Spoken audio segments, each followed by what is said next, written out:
endroit. Et c'est tout plat comme ça? C'est tout plat comme ça.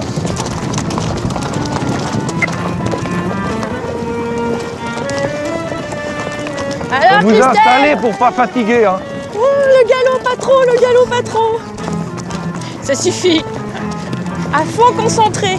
Et là, je sens bien que si je dis « ça suffit maintenant », vous allez me dire « oui, mais il y a 18 km, il va falloir les faire ». Là, il y a de l'eau là-bas, à gauche. Ouais, ils ont des puits, des forages et ils arrosent à outrance après.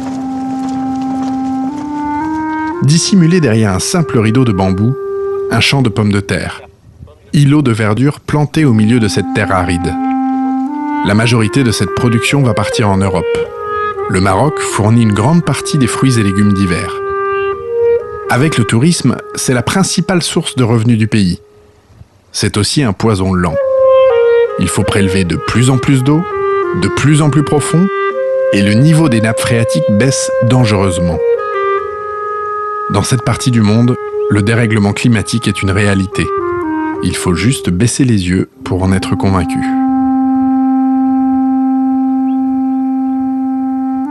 Dès qu'il y a un forage, ils y vont, tu comprends, ils tirent, et puis ils arrosent, ils noient le truc. Alors ça pousse. Hein. C'est pour ça qu'il y a, tu vois, il y a des endroits, ce qui est assez paradoxal, c'est que tu as du maïs. Alors que, Dieu sait, s'il y a un pays, il ne faudrait pas qu'il y ait de maïs. Patrice, ouais. tu nous as dit qu'il y avait combien de mois qu'il n'avait pas plu ici?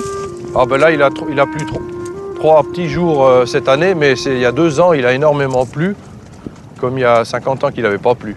C'est une année sèche, là. Alors cette année, pour l'instant, oui, c'est parti comme une année sèche. Oui. Comme le Maroc est très dépendant de l'agriculture, là, s'il pleut pas, c'est vraiment dramatique.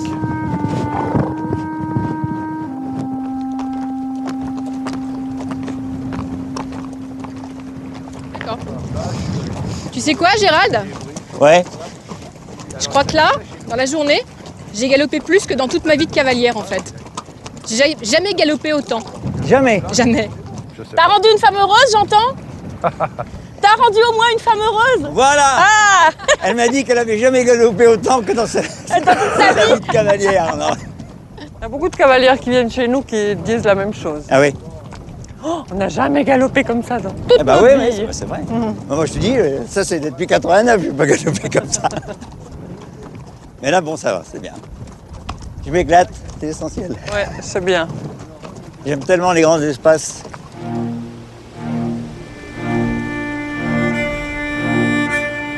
« 18 km plus tard, planté au beau milieu de cette plaine caillouteuse, voici le fort d'Anéja.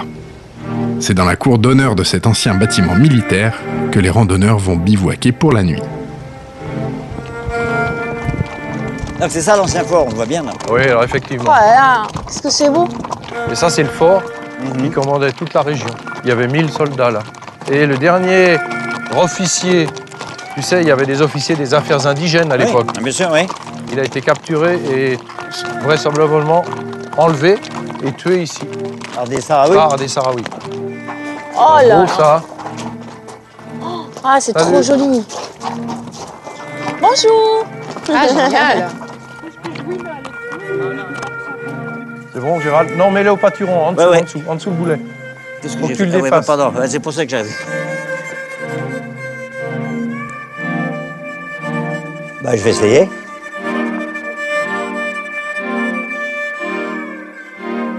C'est le fort d'Anja. Anja. Anja. Il tombe en ruine, mais dans les forts du sud, il est encore debout, quoi.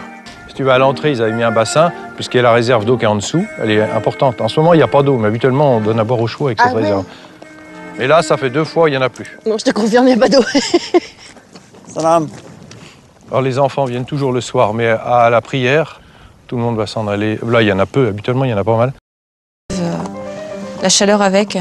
Donc là, on retrouve des conditions de rando plus apaisantes. Changement de végétation. On commence à grimper et là, de toute façon, tout d'un coup, la végétation s'épaissit, devient plus verte. Tu vois, il y a les nuages qui pleurent là. Ouais. Ça veut dire qu'il y a de l'humidité, donc il devrait pleuvoir. C'est pas possible. Le peu d'humidité qu'arrive à préserver les montagnes suffit à faire prospérer un arbre unique au monde. Cet épineux est un capricieux et il refuse de s'épanouir ailleurs qu'au Maroc. Cette espèce endémique s'est parée au fil des siècles d'un arsenal biologique qui lui permet de survivre dans ce milieu extrême. Alors que l'orge refuse de germer par manque d'eau, l'argagné continue de dresser sa silhouette majestueuse au beau milieu de cette terre aride.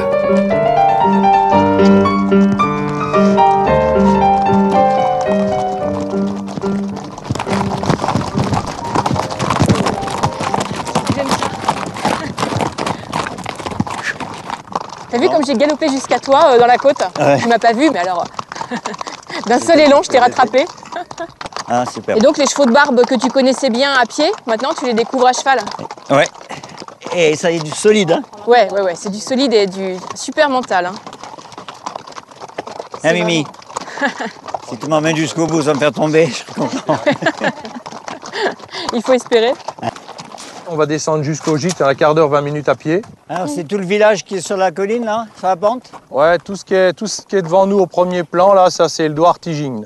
Et nous, la maison, tu vois la grille noire. Tu l'as pas peinte en rouge ni en vert, c'est déjà pas mal. Ah bah non, quand même, faut que ça s'intègre. Ouais, t'as raison.